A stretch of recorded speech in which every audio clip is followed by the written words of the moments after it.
Hello, and welcome to our virtual Salute Independence celebration, honoring our veteran heroes who have served and sacrificed for all of us and our country. I'm Deborah Doherty, Executive Director of the Northeast Region of Canine Companions. I am honored to welcome our distinguished guests, our veterans, and our host, Colonel E. David Wojcik, who has been the driving force of this event, which has raised more than $500,000 over the years. Funds which support our Veterans Initiative focused on placing expertly trained service dogs with veterans. I join you from a beautiful space centered between our flagpoles, which honors and commemorates Colonel Wojcik on the Miller Family Campus in Medford, New York. The Colonel is a partner of the law firm of Sanders, Block, Wojcik, Wiener, and Grossman in Mineola, New York. As a colonel in the United States Army Reserves and Judge Advocate, General Corps, Colonel Wojcik has received numerous awards and ribbons for his service. He has served overseas in Saudi Arabia and Kuwait during Operation Desert Storm and Operation Enduring Freedom in the war against terrorism. Some of his awards include the Bronze Star, Meritorious Service Medal, Army Commendation Medal, Kuwait Liberation Medal, and Kuwait Global War on Terrorism Medal. Let's take a moment to acknowledge and thank our event sponsors whose support enables us to fund our veteran placements. Darby Dental, United Asset Strategies, Colonel E. David Wojcik, Donnie Flood and Lazo, Mr. and Mrs. Robert Chasanoff, Cost of Freedom, Ann, Bob and Jane, and Liz Myers.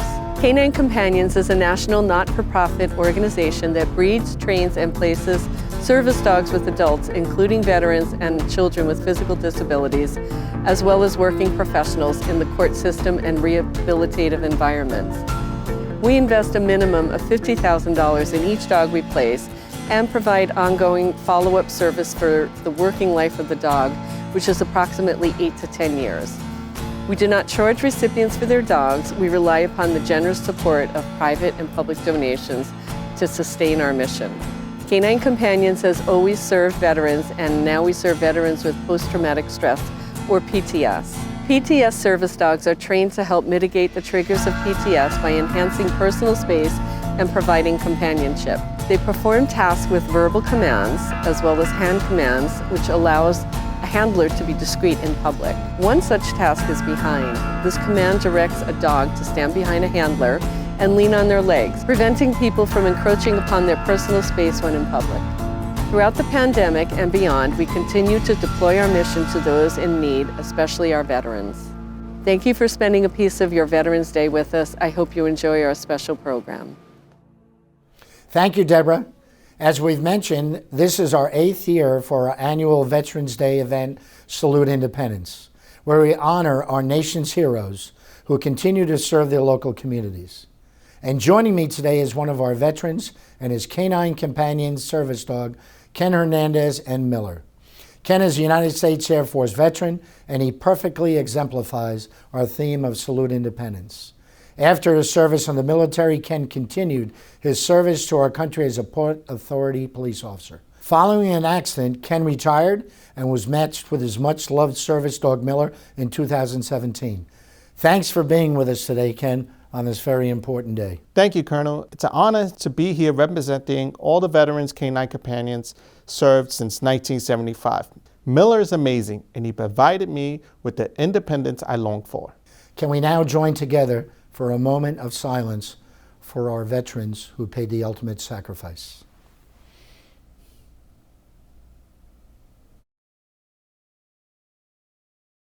We would now like everyone to join together for our national anthem. Hey there, I'm Tom Humbert, and I am so grateful and honored to be here to share the national anthem with all of you. God bless America, God bless our veterans, and thank you for your service. Oh, say, can you see by the dawn's early light what so proudly we hailed at the twilight's last gleaming,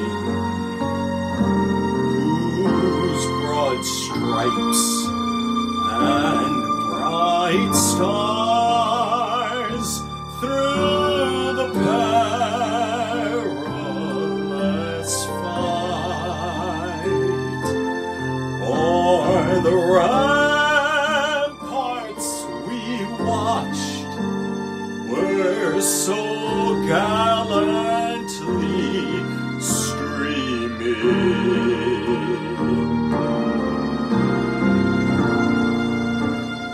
and the rockets' red glare, the bombs bursting in air, gave proof through the night that our flag was still there. Oh, say does that star-spangled banner yet wave o'er the land of the free and the home of the brave.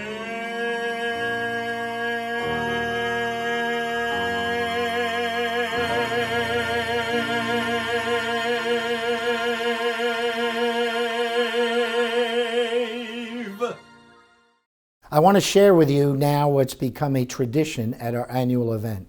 It's a speech to the nation given by President Ronald Reagan in 1981. His words still resonate for us today. The price of freedom is high, but we have never been unwilling to pay that price. Please enjoy this video. If we look to the answer as to why for so many years we achieved so much, prospered as no other people on earth, it was because here in this land we unleashed the energy and individual genius of man to a greater extent than has ever been done before. Freedom and the dignity of the individual have been more available and assured here than in any other place on earth. The price for this freedom at times has been high, but we have never been unwilling to pay that price. Those who say that we're in a time when there are no heroes, they just don't know where to look. The sloping hills of Arlington National Cemetery, with its row upon row of simple white markers bearing crosses or stars of David, they add up to only a tiny fraction of the price that has been paid for our freedom. Each one of those markers is a monument to the kind of hero I spoke of earlier. Their lives ended in places called Belleau Wood, the Argonne, Omaha Beach, Salerno, and halfway around the world on Guadalcanal, Tarawa, Pork Chop Hill, the Chosin Reservoir, and in 100 rice paddies and jungles of a place called Vietnam. Under one such marker lies a young man, Martin Treptow, who left his job in a small-town barber shop in 1917 to go to France with the famed Rainbow Division. There on the Western Front, he was killed trying to carry a message between battalions under heavy artillery fire. We're told that on his body was found a diary. On the flyleaf, under the heading, My Pledge, he had written these words: America must win this war. Therefore I will work, I will save, I will sacrifice, I will endure. I will fight cheerfully and do my utmost as if the issue of the whole struggle depended on me alone. We must realize that no arsenal or no weapon in the arsenals of the world is so formidable as the will and moral courage of free men and women. It is a weapon our adversaries in today's world do not have. It is a weapon that we as Americans do have. Let that be understood by those who practice terrorism and prey upon their neighbors. As for the enemies of freedom, those who are potential adversaries, they will be reminded that peace is the highest aspiration of the American people. We will negotiate for it, sacrifice for it. We will not surrender for it now or ever. We are Americans. The Colonel E. David Wojcik Jr. Lance Corporal Mateus Ferreira Outstanding Service Award is named in honor of myself and United States Marine Corps Lance Corporal Mateus Ferreira, who is at another veterans event today and is not able to join us. But in 2014, Canine Companions honored Mateus for his service at this very event. Let me tell you a bit more about him. Lance Corporal Ferreira served in the United States Marine Corps as a machine gunner with 1st Battalion, 8th Marines, 2nd Marine Division, stationed in Camp Lejeune, North Carolina.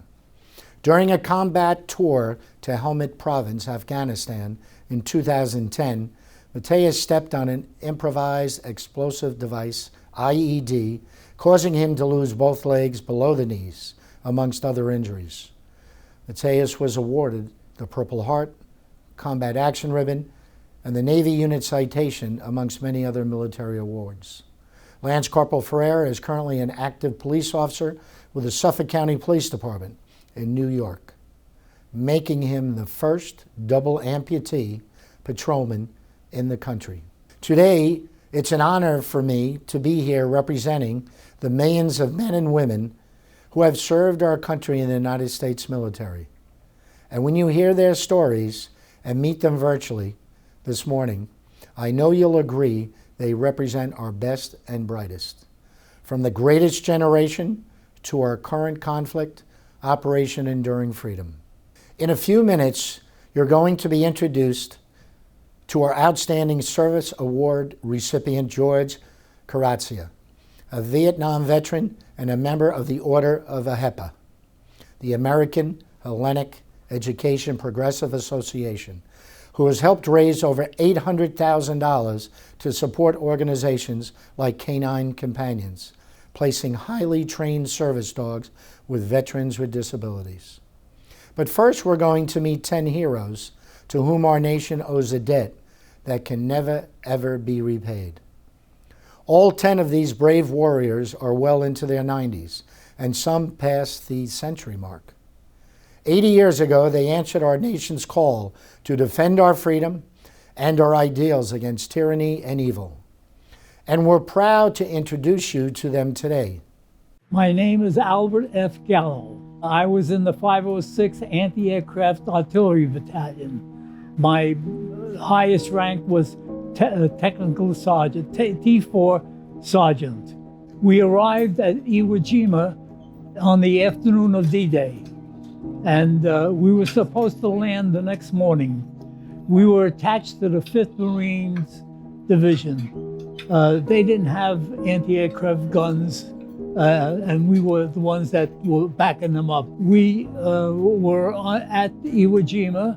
We were trying to land in the beach, but there was so much wreckage there that we had difficulty squeezing the ship in. So we were circling the island, going around, and we were right offshore when we could see the Marines climbing up Mount Suribachi, and they were walking up and all that. And then I remember seeing them at the top of Mount Suribachi, and they were walking around for quite some time. So I remember telling the guys, hey, they reached the top of the mountain, it's really nice. A little while later, we saw a flag waving up there. So we said, oh, that's nice, they put up a flag, We didn't think anything else of it. Ed Sullivan, before he became a TV personality, used to write an article for the Daily News, a gossip column. And I used to tell my family, mail me a copy, I'd like to know what's going on in New York while I'm away. So they used to send me the Ed Sullivan column. Now, in one of his columns, he wrote about the famous Iwo Jima picture. So we didn't have radio, we didn't have anything on Iwo Jima. The only thing we had was Tokyo Rose. She's the only one we could listen to. So I was asking everybody, what is he talking about, the picture? Nobody knew what he was talking about. So it wasn't until a long time later that we realized that a picture was taken that showed the flag raising itself, and we were part of history because we saw that happen. We were there, you know. Watching the Marines raise the flag on Mount Suribachi was really terrific. I mean, we felt that there was hope for the island, you know, that we would be able to take over the island. My name is David Marshall. I was drafted into the Army in 1943. After several camps, I ended up at Camp Claiborne, Louisiana in the infantry. And from there, we went to the battle zone in Germany and Belgium. The highlight of that trip to Europe was the Battle of the Bulge. We were fighting 3 or 4 different elements: snow, cold, wind, and Germans. When we first got down to Belgium, the situation was very, very fluid. Nobody knew where the lines were. And we landed in a town called Marsh and spread out in a defensive line. Then it was determined that we have to find out where the German line is. Where are they? So a combat patrol was arranged, which consisted of 12 men. And their job was to go out and try to capture a couple of Germans to bring them back for interrogation. So we started out down a road, 6 on each side, 5 yards apart according to the book. And we didn't get very far from our lines when somebody opened up with a machine gun on us. We hit the ground, rolled into a ditch, waited till the firing stopped, got back to our lines, and told the intelligence officer, well, they're right out there, real close. That's where they are. We just got there. So it couldn't get any better. It got worse. Everybody was scared. You had to be. And your job was to do your job and live. Fortunately, I was trained very well, and I came out of the war after 3 combat battles, 1 in Belgium and 2 in Germany, without a scratch. Very fortunate, and I attribute that to my training. My name is Dominic Critelli. I was a staff sergeant in the Army, and I was attached to the 3rd Army. That was General Patton. I belonged to the Field Artillery of the 95th Infantry Division. This division had 2, 4, 6, 8 planes, airplanes, small airplanes. They called Piper Cubs. 2 people can fit in it, and that's all. There was a mechanic and a pilot, okay? And I was the mechanic. During the German war, when they had us surrounded, our men couldn't get any food. They couldn't get anything. They were out of bullets, they were out of everything. And the weather was very bad, and our planes could not fly. You know, in that kind of weather, the fast planes couldn't fly. We decided by ourselves, in our own capacity, as pilots and mechanics, that we could fly over this storm and drop supplies for these poor people. You know, they had nothing to eat. I made 14 trips with a small plane. I was sitting in the back. I was sitting on top of a 610 radio. Now a 610 radio has steel, and believe me, when we landed back there was a lot of bullets underneath it. Anyway, we loaded up. I was in the back seat, and I would drop them out. I would be stuck up to here. I had the plexiglass window down, and I would be, you know, with all these packages. I couldn't even see it ahead of me. All I could see is this way and this way.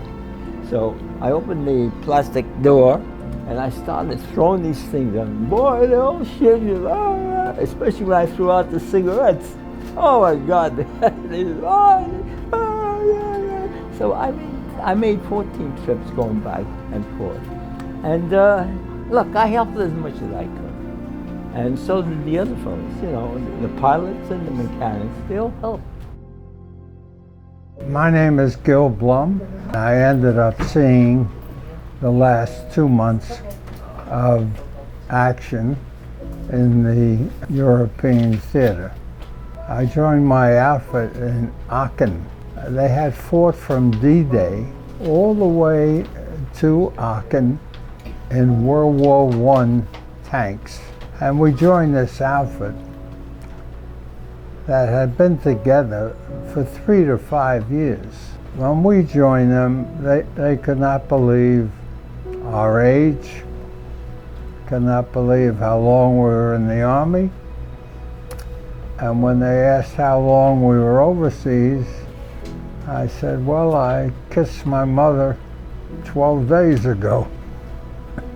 That floored them completely. Growing up in the Bronx and still part of the horse and buggy age, I didn't know anyone that owned a car.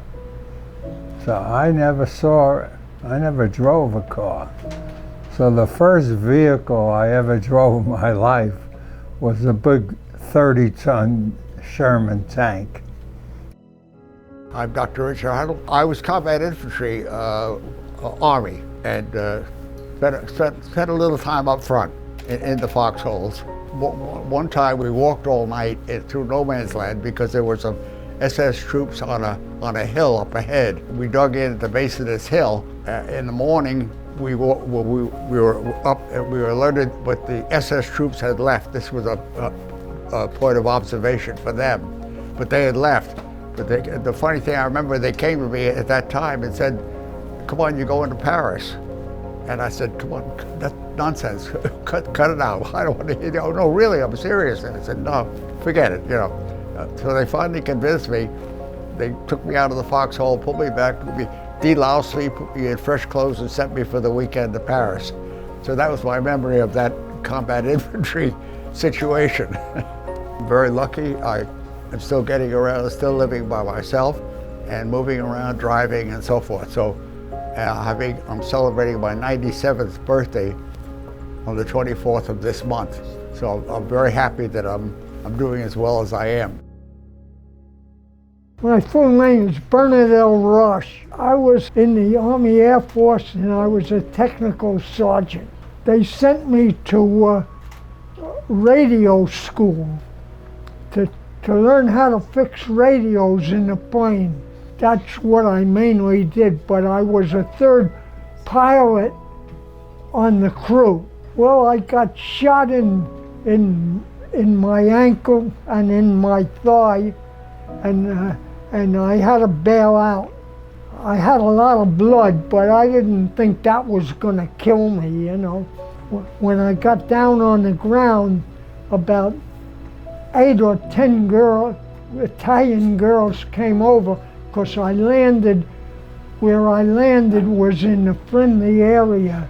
One of the girls said to me, she saw the blood, so she said, in sign language, because I can't speak Italian, and she said, "Come to my house and I'm gonna wash your legs and fix you up as best I could."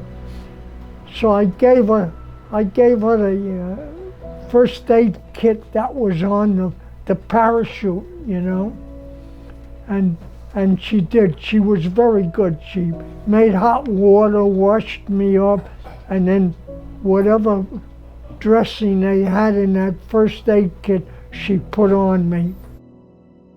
My name's Vincent J. DiPaolo. Call me Jimmy.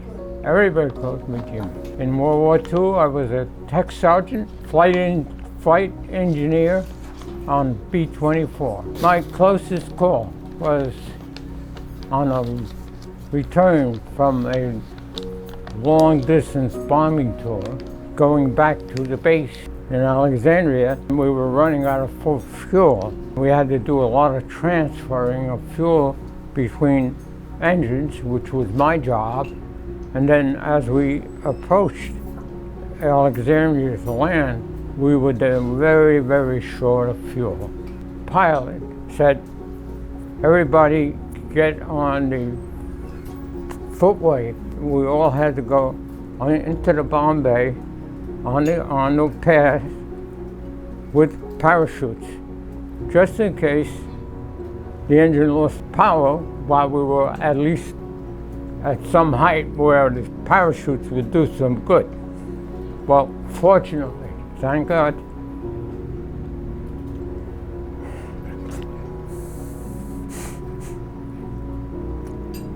we landed, and before we got to the end of the runway, the engines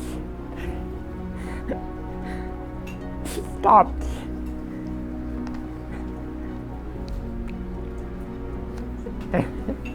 That's it. Time went on, and we moved on to as a unit, we moved on to Tobruk and Benghazi, and we're bombing Italy and parts of Greece. On my 43 missions, I earned the Distinguished Flying Cross and the Air Medal with 2 oak leaf clusters.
We'd like to recognize and thank Honor Flight Long Island, and particularly Vice President Roger Kilfoyle and Stephanie Falwell for introducing us to these heroes.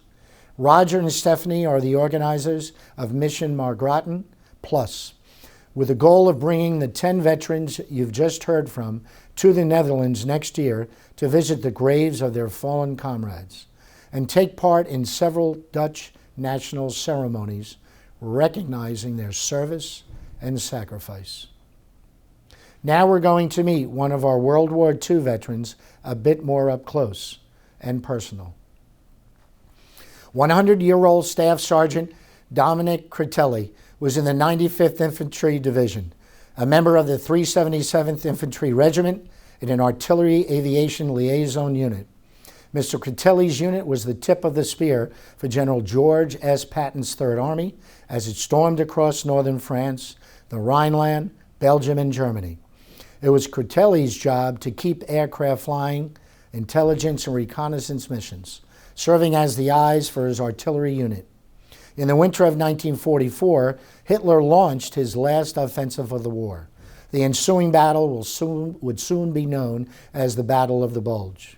In November 1944, Mr. Critelli was one of a handful of men from the 377th Regiment to fly behind enemy lines in a small 2-passenger observation aircraft to drop much-needed supplies to isolated American troops. Over a 4-day period, brave Americans flew over 104 resupply missions to the troops, of which Mr. Critelli volunteered to fly 14 of them. Blood plasma, blankets, socks, gloves, and sleeping bags were dropped surgically on in isolated American positions. Mr. Critelli's mission was no joyride, as several dozen bullet holes had pierced his wing as he dropped the much-needed rations and medicine. His heroic and meritorious service earned him the Air Medal. Mr. Critelli spent 150 days in combat, was awarded the European, African, Middle Eastern Campaign Medal with 3 Bronze Stars, the American Theater Medal, and the World War II Victory Medal.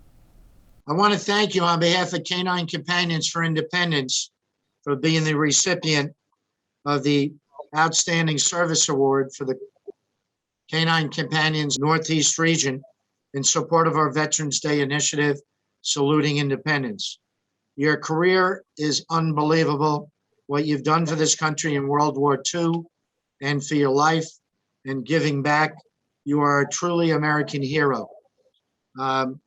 Dominic, we've met, we've talked, and I can't tell you how humbled I am to speak with you, to you, and listen to you of your stories and real life experiences of what you did in World War II. You were part of Patton's Third Army, correct? When you went around northern France to Rhineland?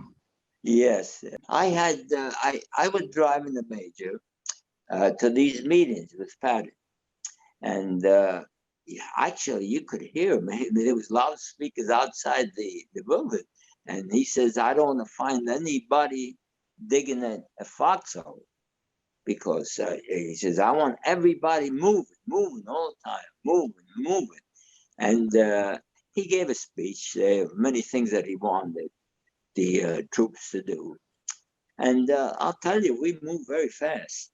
And we moved the airplanes. We moved them with the trucks on the bottom, which were the auxiliary trucks that carried machine parts for the airplanes. And the trucks would go along with us, and we'd fly on the top.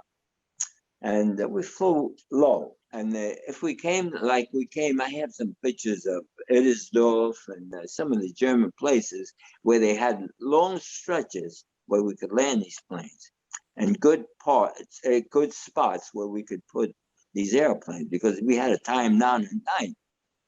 So we found many places, and we kept advancing.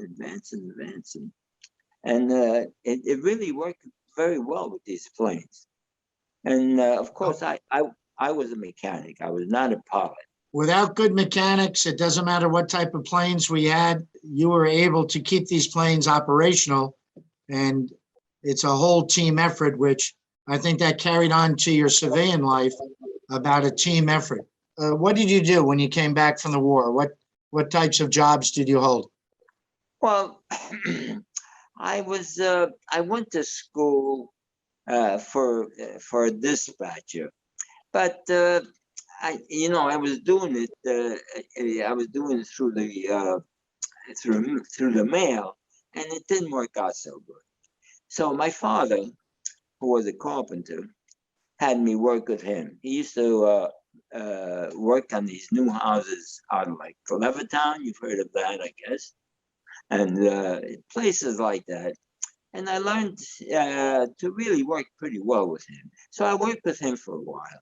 I also had a music career. At 13, I started to play the saxophone. And up till now, I still have a band, which we're going to play in one of the high schools for Ron. Yeah, we're going to, let's see, it said November 13th. I'm going to have for Veterans Day. Yeah, that's it. Right. Now I know, Dom, you are unbelievable. Your mental and physical, faculties are unbelievable. But how young are you today? I hate to say it, but 100, 106 months. Well, God bless you, man. Without your service, your courage, and heroism, we would not be doing this interview. We're going to have you out to the center. We're also going to honor you next year. So God bless. I salute you on behalf of Canine Companions. Thank you very much. Technician 4th grade T4, Dr. John Egner of West Islip, New York, is a U.S. Army veteran who served nearly 2 years in Korea from 1946 to 1948. Dr. Egner remembers vividly shipping out on Christmas Eve, 1946. The soldiers were at sea on their way to Korea, lining up to receive gifts, a tube of toothpaste and a toothbrush. It was a Christmas he says he'll never forget. When he arrived in Korea in January 1947, it was colder than what he describes as the hammers of hell. Dr. Egner was a radio and telegraph operator during his enlistment. And following his honorable discharge, he attended Hamilton College and Syracuse University Medical School. During his 43 years of service as a physician to the north and south shores of Long Island, Dr. Egner was especially proud to take care of the medical needs of local veterans.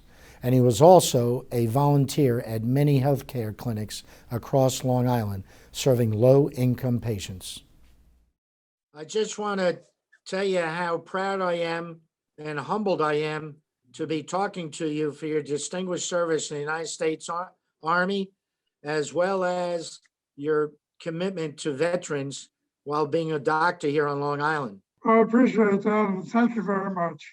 I know as an Army veteran that I am, I really love all veterans, but I have a special place in my heart for Army veterans and the forgotten war, Korea, which you were in.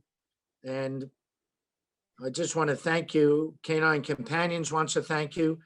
And the United States of America wants to thank you for your service. Doc, when you got to Korea, what were the conditions in Korea itself where you were stationed? I have never seen a country that was so backward in my life until I was there.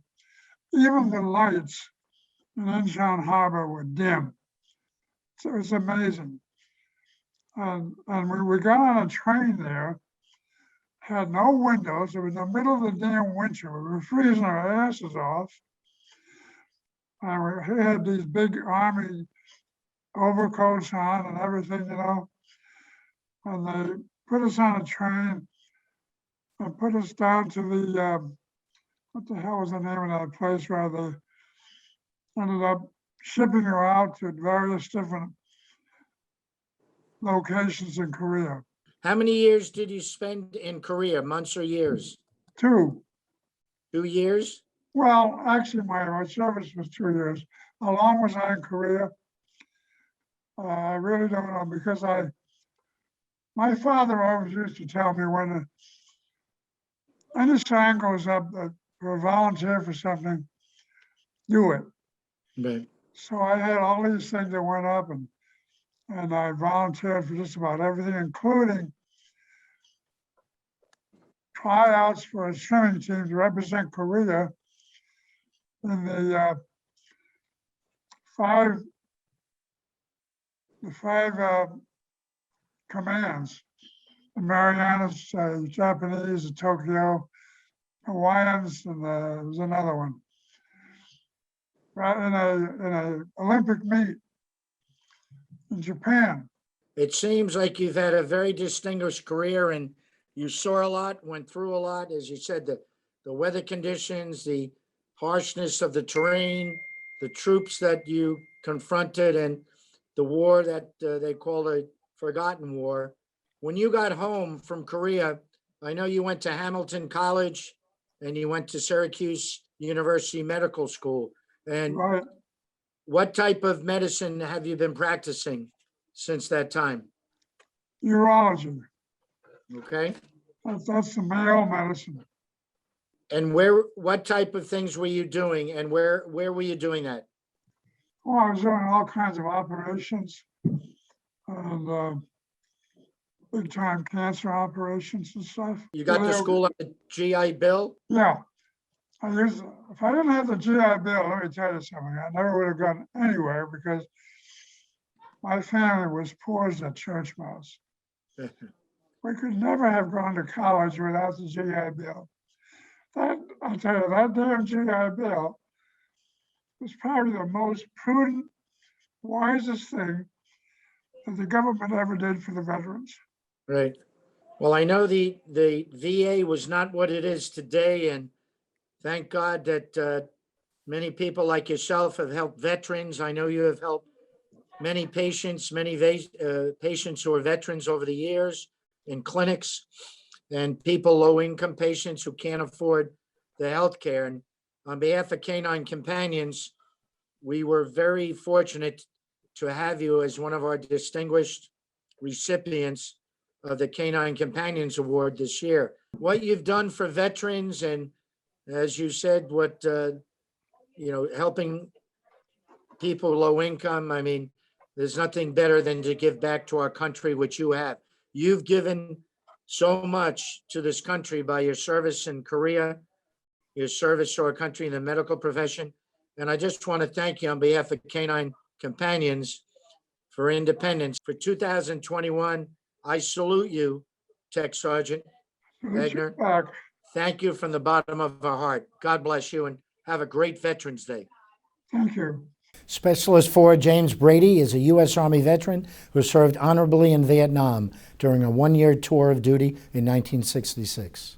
A native of Garden City, New York, Specialist 4th Class Brady was stationed in Phu Loy, 20 miles northwest of Saigon, and served in a field artillery unit attached and supporting the 1st Infantry Division, the Big Red One. James and his crew carried out operations in a Chinook helicopter with a sling carrying a 105 millimeter howitzer underneath for total mobility. Brady was honorably discharged in August 1967 and returned home to Long Island. His military honors include the Vietnam Service Medal, Vietnam Campaign Medal, National Defense Service Medal, and the Good Conduct Medal. I want to thank you for being one of our recipients for Canine Companions for Independence for 2021. Well, thank you very much. I appreciate the honor. I know you served in the military in the Army in Vietnam. Can you tell us a little bit about your service? Well, I started, like everybody else in Fort Dix, infantry, and then took my AIT training in Fort Sill, Oklahoma, and learned how to fire the gun, a 105 howitzer. And less than 6 months after graduating from college, I was landed on New Year's Eve in Saigon, and I'm saying, wow, they celebrate New Year's Eve here too. Well, it wasn't quite the New Year's Eve that we celebrate in the U.S. It was mortar rounds and all kinds of stuff going on. I know coming home was not a happy occasion for celebrating. America did not look kindly on its troops and its heroes who served. But how did you deal with life after that, after serving a year in the jungle and coming back and, being characterized as a Vietnam vet at that time? Well, it was hurtful when we came back. I didn't even want to wear my uniform when I went to church. But I had an opportunity to extend my time in Vietnam and get out 3 months early, and decided to come back to stateside where I had to serve 6 months, an additional 6 months, which I did in Fort Lee, Virginia.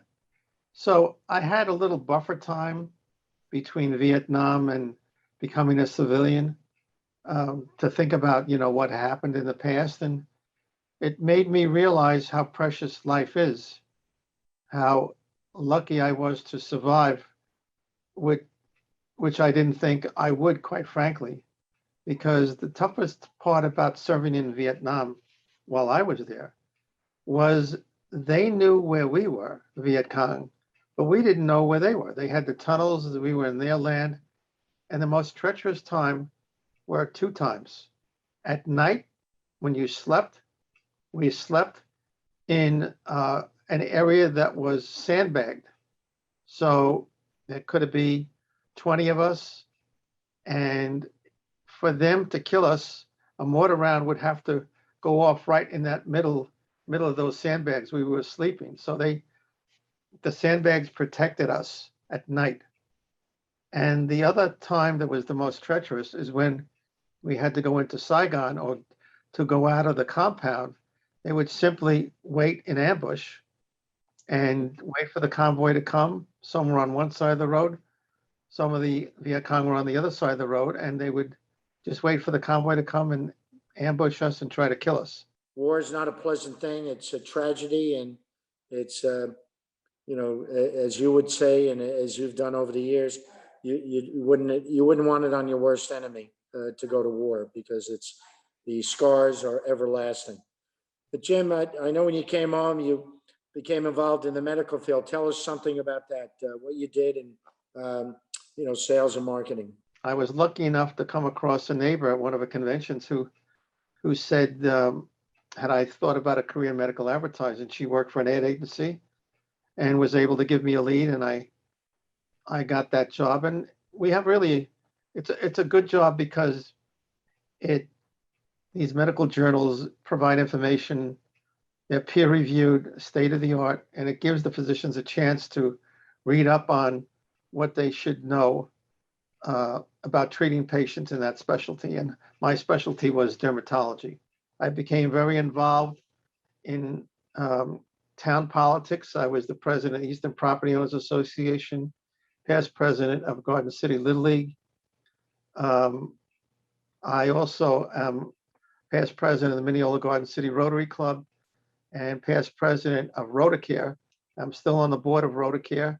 We provide free medical care to the working poor.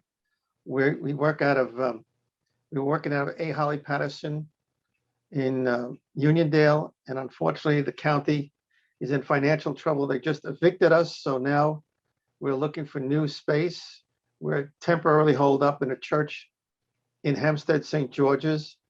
So we do primary care. We provide medical prescriptions. So when a patient comes to see us, not only do they get seen by a doctor or a nurse, but we also give them their prescription, which Obamacare does not do. I know you received the Vietnam Service Medal, the Vietnam Campaign Medal, the National Defense Service Medal, Good Conduct Medal, and believe me, I know what you've done and so forth. God's given you His Good Conduct Service Medal for what you've done for our community. And on behalf of Canine Companions for Independence, I know we gave you a beautiful statue, and could you, small token of our appreciation, can you just hold that up a little higher so we can see it? Can you read what that says on there to us? Sure. It says, Canine Companions, Corporal Matthew M. Ribley, U.S. Marine Corps retired, salute Independent Service Award presented to Specialist Fourth Class James T. Brady, USA retired, for outstanding and exemplary service to his country, November 2021. Well, Jim, I just want to salute you, and I know, Canine Companions, you've been involved with it, this organization. I know you're going to be contributing more in the future, and I really want to thank you because it helps so many veterans to deal with their post-traumatic stress disorder, to deal with their physical and emotional and mental disabilities. And without people like you standing up and supporting us, we would be, floundering at this particular point. But you are doing such a great job of what you do, what you've done, and your service to our country is unbelievable. So I salute you on behalf of Canine Companions for Independence. We look forward to seeing you at the Medford Center, and November 11th, Veterans Day. We salute you. God bless you for your service, Jim. Thank you, Colonel Dave. I really appreciate it. Petty Officer E4 Tracy Claudio is a U.S. Navy veteran and patient advocate for the Department of Veteran Affairs and one of the Northeast region's first post-traumatic stress disorder service dog recipients. Tracy has been living with PTSD for over 20 years. After being matched with service dog Hannon in December 2019, her life immediately changed. It was clear from the start that Hannon was the perfect match for her. Since graduation, Tracy regained her confidence to go out in public, reduced her work stress, and increased her activities. Hannon is expertly trained in over 40 commands to help Tracy maintain her independence. He helps her conquer her fear of the dark by turning on lights as she goes in a room, wakes her from nightmares, and lifts her spirits on bad days. Tracy says that Hannon has completely transformed her life, and she wants to pay it forward by helping Canine Companions continue its mission of placing expertly trained service dogs with people with disabilities. I want to say, to start off, thank you for being a recipient of the Canine Companions Award for 2021, the Colonel E. David Wojcik Jr. and Lance Corporal Mateus Ferreira Award. I want to thank you for your service, and tell us what you do. Well, thank you. I'm very happy to be the recipient of the award, and very honored and very surprised. My name is Tracy Claudio. I'm a U.S. Navy veteran. I was a hospital corpsman in the Navy for 5 years, And I currently work for the Department of Veteran Affairs in healthcare research under mental health, helping veterans with mental health issues get involved in research and helping the VA improve their mental health programs. I've been there for about 14 years, and I am very proud to be a handler as part of the team, Tracy and Hannon, that I was a graduate from Canine Companions in 2019. How many years did you serve for the U.S. Navy? I served 5 years for the Navy. And where did that take you? It basically just kept me here in the country. I was fortunate to be one of the first women to be part of a company that was in shared boot camp with the men in Great Lakes, Illinois in 1994 after the women's boot camp in Florida closed. So I had the distinction of being one of the first women to be integrated with the men. So we had to do whatever they did. And that was in Great Lakes, Illinois. From there, I went to Corps School in Illinois. And once I graduated Corps School, my first duty station was at the Naval Hospital in Portsmouth, Virginia. And I was there for several years. And then I transferred from there to the Concord Naval Weapons Station in Concord, California, which was Navy then, which is now Army. Army took over. When I was getting out, we were transitioning from Navy to Army, and I got out in 1999. I had a couple of platforms when I was in the Navy, so I was stationed on the Hospital Comfort, the USNS Comfort, for a short stint out of Maryland. That was my platform when I was stationed in Virginia, but that only goes out during times of war, so we only went out for training maneuvers and things. So I never really had ship time. The needs of the Navy kept me in clinics most places around the country. Since that time, I know that you've worked for the VA and you're up in Massachusetts now. How long have you worked for the VA? Well, I've been working for the VA for over 15 years now. When I first got out of the Navy, I worked as a civilian after graduating college, and then I fell back into my Navy training, working for the naval clinic at the Naval Station in Newport, Rhode Island, before I started working for the VA. So I started with the VA as a transfer from working from the Navy, and I've been here ever since. Your duties as I believe, as a patient advocate then, and now as in the research department, helping get veterans to, participate in the clinical trials of various Veterans Administration programs is commendable. And I know I saw your dog there, Hannon. Is it a he or a she? It's a he. Hannon is 4 years old. His birthday's in August, a week before mine. So we shared birthday months. But he's comfy, laying here in bed over here next to me. He's always in the same room with me somewhere. So he doesn't go very far. And the dog, Hannon, why did you get the dog? So I was diagnosed with PTSD over 25 years ago. And I've always had dogs as a pet at home. And I had people that were dog trainers that helped me, train regular pets to do small tasks that I needed just so I wasn't alone and that kind of thing. In 2018, I lost my last dog after 14 years. I had a very well-trained Doberman that my sister raises Dobermans, and he was a show dog. He was a champion dog. We had him all kinds of things trained, and he passed away. And for the year that I was without him, I saw myself slipping back into my PTSD was pretty much gone, I think, and well under control anytime I had a dog.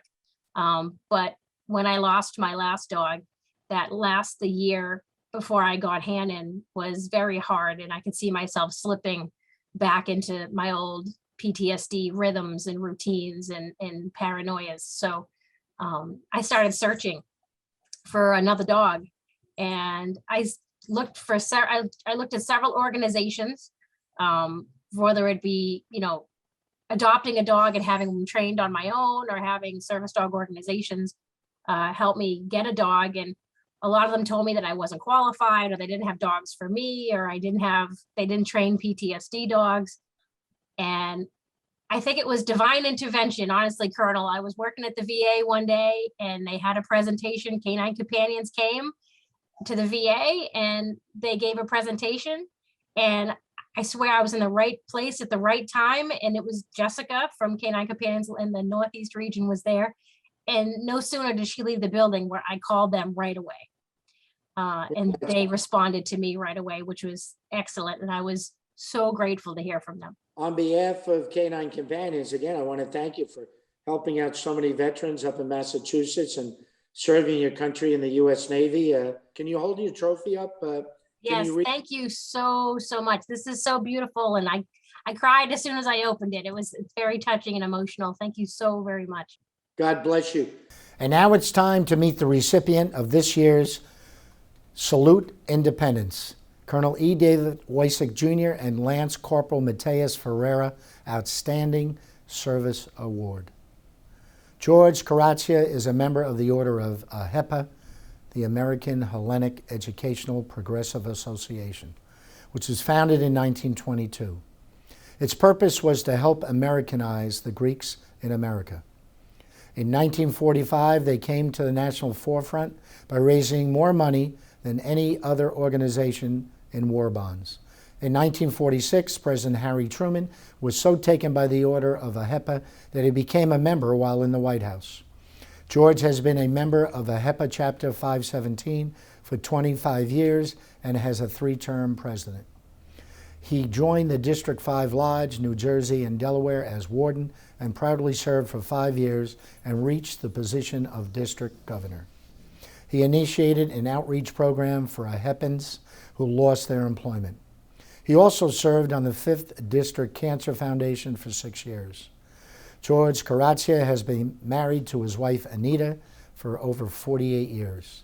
They have been blessed with 4 children and have 9 beautiful grandchildren. George currently is commander for the Disabled American Veterans, Chapter number 44, and chairing a suicide prevention committee on behalf of the Disabled American Veterans of New Jersey. This is part of the New Jersey Governor's Suicide Prevention Program. As an infantry officer in Vietnam, George had participated in many combat battles. When George returned home, he struggled with PTSD. This was a difficult and dark time in his life. He felt that nothing really prepares you for war, and nothing really prepares you when you come home. It seems you bring back the war in your mind, playing it in your mind over and over and over.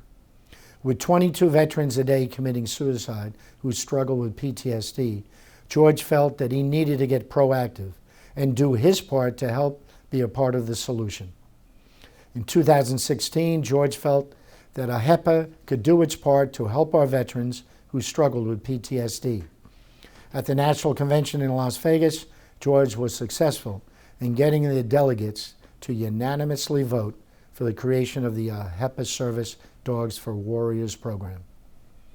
As the national chairman for the AHEPA Service Dogs for Warriors program, he is proud to report that his committee has raised over $800,000 to date.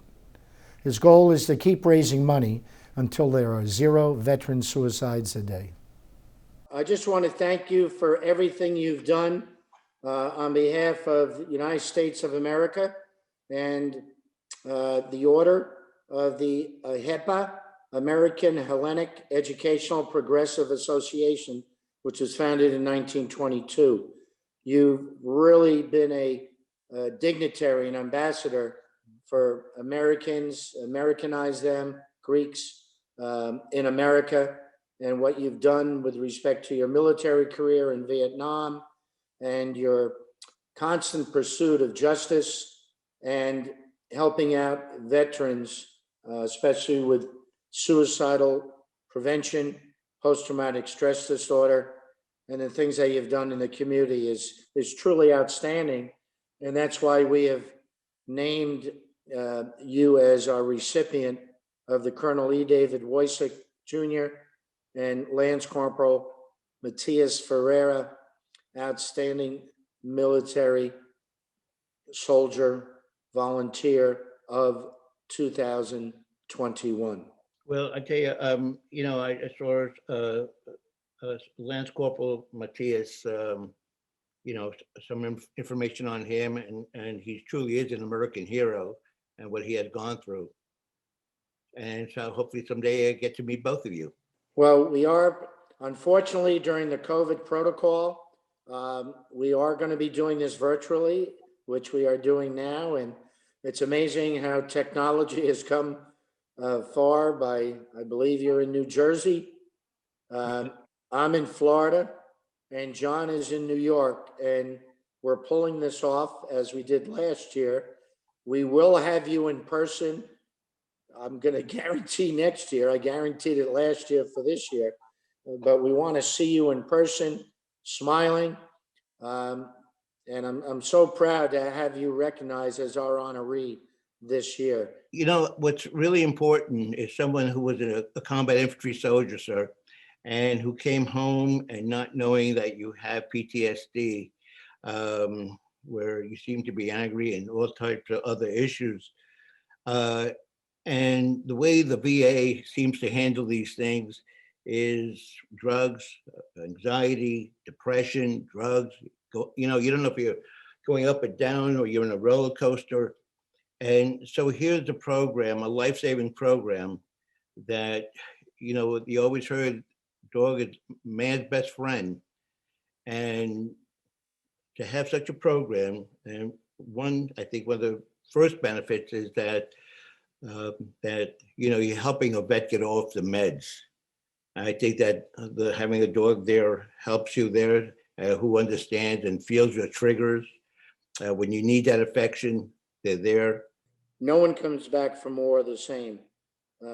As I always say, all gave some gave all, but all of us carry the scars of war to a certain degree, some more than others. And unfortunately, over the years, our system, our government has not treated veterans with the respect and the type of treatment that they so rightly deserve.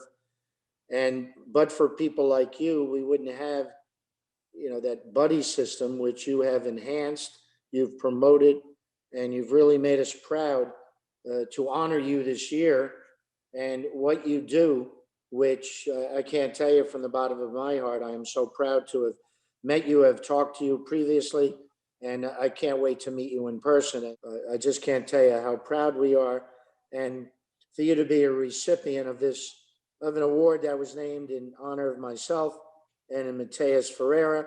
I'm not talking about myself, but Mateus, who lost both his legs in the war, Afghanistan.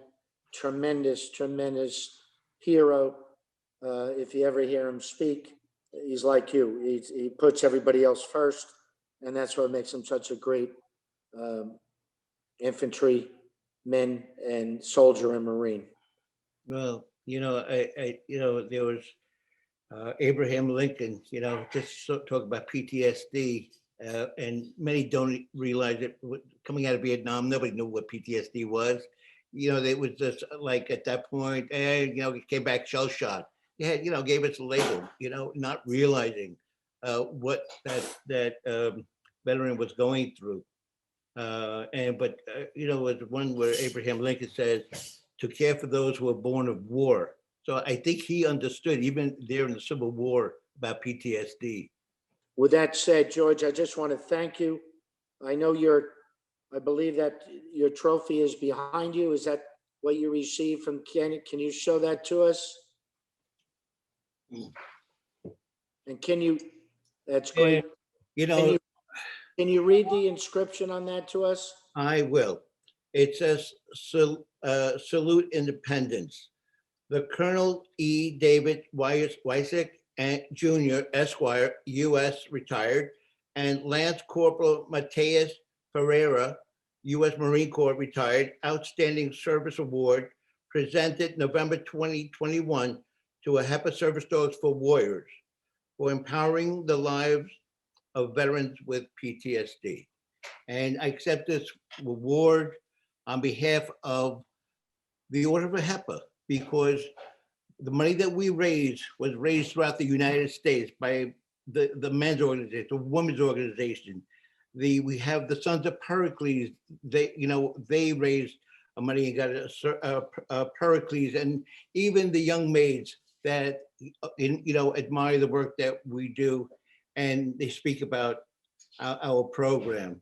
It is one where I say the Order of HEPA in 1945, they raised more money than any other organization war bonds. And President Harry Truman, he said, who are these guys? And he became a member of HEPA in the White House.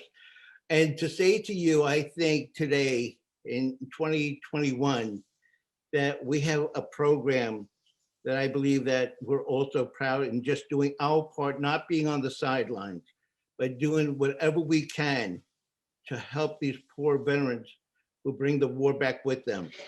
And, with the grace of God, I am grateful that we're in a position, and hopefully we're changing, helping some lives. Well, you certainly epitomize what we stand for, Canine Companions for Independence. And I thank you very much, George, and God bless America, and God bless you, sir. Thank you, George. As we prepare to close our Canine Companions Veterans Day Salute Independence Outstanding Service Awards ceremony, we'd like to remind everyone why this day is so meaningful for veterans and our nation whom they've so selflessly served. Veterans Day is an important holiday. It's a day set aside for Americans to honor and pray and respect our brave and patriotic veterans, men and women who have made extraordinary sacrifices for our safety and freedom. On the 11th hour of the 11th day of the 11th month of 1918, the great First World War came to an end. It was supposed to be the war to end all wars.